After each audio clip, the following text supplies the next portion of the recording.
주님을 아는 것이 우리 힘입니다. 한 주간도 평안하셨습니까? 오늘은 팀 켈러의 하나님을 말하다 중에서 1장 배타성, 기독교에만 구원이 있다는 것이 말이 되는가? 이 질문에 대해서 함께 답을 해보겠습니다. 이 책은 2부로 되어 있습니다. 1부에서는 이 시대가 하나님을 믿지 못하는 이유들, 즉 하나님을 오해하는 7가지 질문에 답을 합니다. 2부에서는 우리가 하나님을 믿는 확실한 근거들, 즉 하나님의 존재를 부인할 수 없는 진실을 마주하게 합니다. 오늘은 제1장 배타성, 기독교에만 구원이 있다는 것이 말이 되는가 하는 회의주의자들의 질문에 대해서 함께 답을 해보겠습니다. 종교, 특히 제각기 배타적 우월성을 내세우는 주요 전통 신앙들이야말로 세계 평화를 가로막는 장벽이라는 의식이 광범위하게 퍼져 있습니다. 그러나 잘 생각해 보십시오.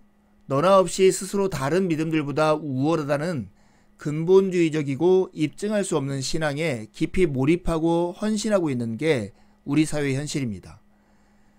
따라서 우리가 던져야 할 질문은 어떤 근본주의적인 신앙들이 그 추종자들을 이끌어 의견이 다른 이들의 눈에도 더없이 사랑스럽고 끌어안을 만한 인간들로 만들어가는가 하는 것입니다.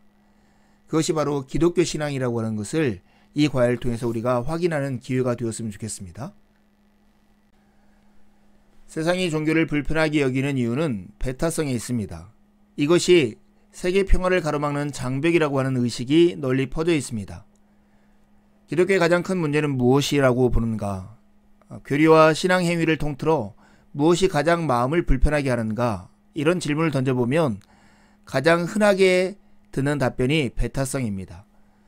종교, 특히 제각기 배타적 우월성을 내세우는 주요 전통 신앙들이야말로 세계 평화를 가로막는 장벽이라는 의식이 광범위하게 퍼져 있습니다. 종교가 지상의 평화를 갉아먹는 게 분명하다면 이제 어떻게 해야 할까 하는 질문을 던졌겠죠. 세상의 지도자들이 분란을 일으키는 종교의 속성을 처리하는 데 사용하는 3가지 방식이 있습니다. 통제, 비난, 사유화인데요. 신앙행위를 아예 불법화하거나 비난하거나 최소한 철저하게 사유화시키는 방식입니다. 다들 큰 기대를 걸지만 안타깝게도 이렇게 해서는 아무도 뜻을 이루지 못하리라고 우리가 볼 수 있습니다. 종교의 분열적인 속성에 대처하는 방법들 중에 첫 번째는 통제입니다. 강력하게 통제하거나 혹독하게 금지시키는 것이죠. 과거 소련에서 그리고 중국에서 그리고 나치 정권에서 했던 방식들이 이런 방식입니다. 종교가 사회를 분열시키거나 국가 권력을 갉아먹는 걸 막으려는 의도였지만 이러한 방식은 평화와 화합이 확장되는 것이 아니라 억압이 깊어지는 결과를 낳았을 뿐입니다. 19세기 말부터 20세기 초까지 널리 퍼졌던 확신 가운데 하나가 이런 노력들의 짝꿍 노릇을 했습니다. 인류가 과학기술 쪽에서 진보를 이룰수록 종교는 약해져서 결국 소멸하리라는 믿음이었죠. 알리스터 베클레스는 무신론의 역사를 이야기하면서 이런 상황에 담긴 비극적인 아이러니를 부각시켰습니다. 그는 이렇게 얘기했어요. 20세기는 인류사를 통틀어 가장 거대하고 더없이 고통스러운 역설들을 낳았다. 종교가 편협성과 폭력을 부추긴다라고 믿는 이들이 도리어 그 시대에 으뜸가는 편협하고 폭력적인 일들을 저질렀던 것이다. 어떻게 반론할 수 있을까요? 그것은 우리의 현실을 드러내 보여주면 됩니다. 지금 뜨거운 신앙적 확신이 세상을 지배하고 있습니다. 세계적으로 종교적인 신앙이 활발하게 살아나고 있으므로 이처럼 억누르거나 통제하려는 시도는 열심을 더하게 만들 뿐입니다.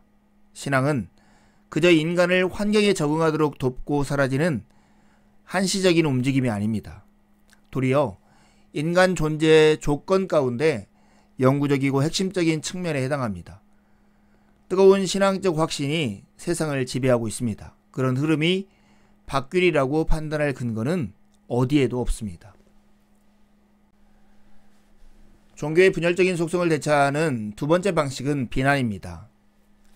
이것을 편견에 찬 터무니없는 주장으로 치부해버리는 것이죠. 정부의 통제로는 신앙을 소멸시키거나 무력화시키지는 못합니다. 하지만 이런 생각을 하는 것이죠. 독보적인 진리를 품고 있다고 주장하면서 다른 이들을 개종시키려고 드는 종교들을 교육과 토론을 통해서 사회적으로 주저앉힐 수는 있지 않을까? 모든 종교나 신앙은 신 앞에 나아가는 여러 합당한 통로 가운데 하나이고 세상을 살아가는 온갖 건강한 도리들 가운데 한 갈래라는 점에서는 마찬가지임을 인정하게 만들 방도를 찾을 수는 없을까? 이런 질문들을 통해서 편견에 찬 터무니없는 주장으로 종교를 치부하려고 하는 것이 비난입니다. 이러한 접근 방식은 독점적이고 배타적인 신앙의 논리를 편견에 찬 터무니없는 주장으로 치부하는 환경을 만들어냅니다. 하지만 끝내 성공을 거두지는 못합니다. 그 핵심에 치명적인 모순이 내포되어 있고 심지어 위선적인 면모도 있은 터라 이런 사고방식은 결국 무너지고 맙니다. 4가지 비난과 그에 대한 답들을 하나씩 알아보도록 하겠습니다. 첫 번째 비난은 주요 종교들은 본질적으로 똑같은 진리를 가르친다는 것입니다. 주요 종교들은 두말할 것도 없이 괜찮으며 본질적으로 똑같은 진리를 가르친다고 주장하고 열등한 신앙이 있다고 생각한다면 누구든 다 우익 극단주의자라고 치부해버립니다. 하지만 이런 입장의 문제점은 스스로 모순을 안고 있다는 점입니다. 한편으로는 교리가 중요하지 않다고 우기는 동시에 다른 한편으로는 신의 본성에 대해 다른 주요 종교들과 상충되는 교리적인 확신을 드러냅니다. 아이러니컬하게도 교리는 대단치 않다는 단언 자체가 사실상 또 다른 교리입니다. 그러므로 이런 입장을 지지하는 이들은 남들한테는 금지시키는 일을 스스로는 버젓이 저지르고 있는 셈입니다. 두 번째 비난은 그 어떤 신앙도 진리 전체를 보지는 못한다는 것입니다. 종교들은 저마다 영적인 진리의 일부를 볼 뿐 그 어떤 신앙도 진리 전체를 보지는 못한다라고 주장을 합니다. 일종의 장님 코끼리 만지기 식이라는 거죠. 하지만 코끼리 비유는 부메랑처럼 사용자들에게 고스란히 되돌아갑니다. 눈머리들이 저마다 코끼리의 어느 한 부분을 더듬고 있다는 것을 어떻게 알 수 있겠습니까? 그렇다면 이렇게 말하는 사람 스스로는 온몸을 볼 수 있어야 하지 않겠습니까? 그러므로 물어야 합니다. 여러 경연들이 내놓은 절대적인 주장들을 단번에 상대화시킬 수 있노라고 장담할 수 있을 만큼 우월한 절대적인 근거는 무엇인가 하는 거예요. 누구도 답할 수 없을 것입니다. 세 번째 비난은 종교적인 믿음들은 문화적이고 역사적인 산물이라는 것이죠. 종교적인 믿음들은 문화적이고 역사적인 조건들에 심하게 휘둘리는 법이어서 진리라고 말하기 어렵다는 주장입니다. 하지만 누구에게나 적용되는 보편적인 진리를 담은 신앙은 존재할 수 없다는 믿음의 사회적 조건성을 토대로 판단해 보자면 상대성은 그 자신도 상대화시키므로 한결같은 상대주의는 존재할 수 없다라고 말할 수 있습니다. 믿음의 사회적 조건성이 있는 것은 엄연한 사실입니다. 하지만 그걸 이유로 모든 진리가 완전히 상대적이라는 논리를 펴서는 안 됩니다. 그랬다가는 그 주장 자체가 스스로를 반박하는 모순에 빠질 것입니다. 네 번째 비난은 다른 이들을 개종시키려 하는 건 오만한 처사라는 거예요. 자신의 종교가 옳다고 우기면서 다른 이들을 개종시키려는 건 오만하기 짝이 없는 처사라고 주장합니다. 하지만 다시 한번 태생적 모순이 드러납니다.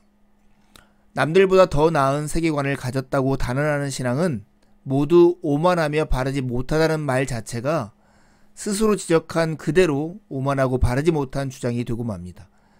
남들에게 자기중심주의라는 죄를 더 씌우는 행위는 사실상 우리 문화의 접근 방식이 대개 것보다 월등하게 낫다라고 우기는 것이나 마찬가지입니다. 남들한테는 못하게 하는 일을 자신이 버젓이 저지르고 다니는 셈입니다. 회의주의자들이 종교의 배타성을 비판하는 똑같은 방식으로 회의주의자들의 배타성을 똑같이 지적할 수 있습니다. 회의주의자들은 영적인 실체에 대해 상대적으로 월등하게 잘 안다는 배타적인 주장들은 100이면 100 사실이 아니라고 말합니다. 하지만 그런 반론 자체가 일종의 신앙적 확신입니다. 이를 지지하는 이들은 사물의 이치를 꿰는 더 우수한 방식을 알고 있다고 자신합니다. 신과 진리에 대한 전통 종교의 관점을 버리고 그쪽의 시각을 받아들이면 세상은 더 나은 곳이 되리라고 믿는 것이죠. 그러므로 회의주의자들의 입장 역시 영적인 실제의 본질을 둘러싼 배타적인 주장인 것입니다. 배타적인 주장을 배격해야 한다면 회의주의자들의 주장 역시 배격되어야 합니다. 그런 관점을 갖는 게 편협한 일이 아니라면 전통 종교의 믿음을 내세우는 자세 또한 편협하다 말할 수 없습니다. 믿음에 관해서는 어떤 주장도 배타적입니다. 다만 그 길이 서로 다를 뿐입니다. 종교의 분열적인 속성을 대처하는 세 번째 방식은 사유화입니다.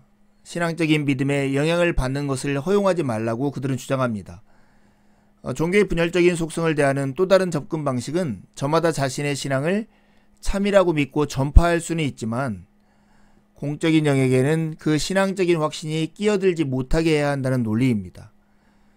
그들은 세속적이고 비종교적인 토양에 뿌리를 둔 게 아니라면 공적이고 정치적인 논의마당에서 특정한 윤리적인 입장은 내세우게 두면 안 된다라고 말을 합니다. 하지만 신앙을 떠나서는 어떤 윤리적 추론도 불가능하다는 것을 깨달아야 합니다. 법 이론가 마이클 페리는 어떤 사안이 됐든지 공공정책을 둘러싼 논쟁에서 신앙에 기초한 윤리적인 담론과 세속적인 담론 사이에 물샐 틈 없는 장벽을 세우려고 발버둥 치는 것은 돈키호테 같은 행동이라고 결론 짓습니다. 아이러니컬하게도 공적인 논의의 장에서 신앙적인 추론을 몰아내야 한다는 주장 자체가 포괄적인 분파주의적 시각이라는 것입니다. 궁극적인 가치에 대한 확신을 뒤에 남겨둔 채 공적인 논의의 장에 나오는 건 불가능한 일이기 때문입니다. 기독교에만 구원이 있다는 것이 말이 되는가? 이 질문보다 더 중요하게 우선적으로 던져야 할 질문이 있습니다. 흔히 근본주의는 폭력으로 이어진다고들 하지만 지금껏 살펴본 것과 마찬가지로 너나 없이 스스로 다른 믿음들보다 우월하다는 근본주의적이고 입증할 수 없는 신앙에 깊이 몰입하고 헌신하고 있는 게 현실입니다. 따라서 정말 던져야 할 질문은 어떤 근본주의적인 신앙들이 그 추종자들을 이끌어서 의견이 다른 이들의 눈에도 더없이 사랑스럽고 끌어안을 만한 인간들로 만들어가는가 하는 것입니다. 불가피하게 배타적일지라도 다른 이들을 겸손하고 평화를 사랑하게 만드는 쪽으로 이끄는 일단의 신념에는 어떤 것이 있는가? 이런 질문을 던져야 하는 것입니다. 기독교 신앙은 세상을 구원할 수 있습니다. 겸손하고 평화를 사랑하게끔 우리를 이끌기 때문입니다.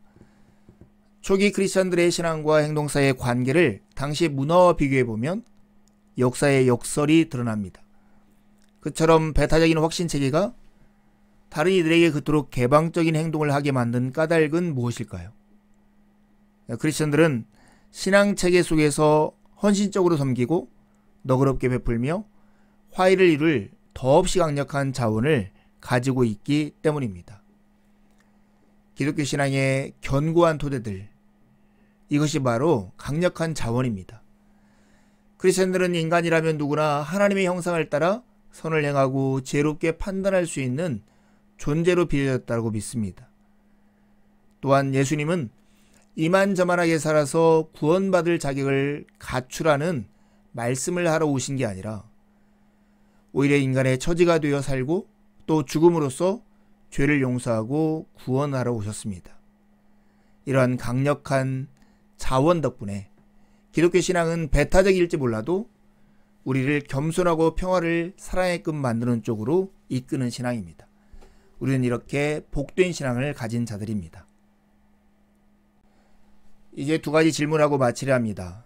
종교가 지상의 평화를 갉아먹는 게 분명하다고 생각하는 세상이 종교의 분열적인 속성을 대처하는 세 가지 방식은 무엇입니까? 두 번째 질문입니다. 기독교는 세상을 구원할 수 있다는 이 말에 당신은 얼마나 공감하십니까? 남은 한 주도 주님의 은혜를 의지해 살고 복된 주일에 함께 만나 기쁨으로 하나님을 예배하시죠. 감사합니다.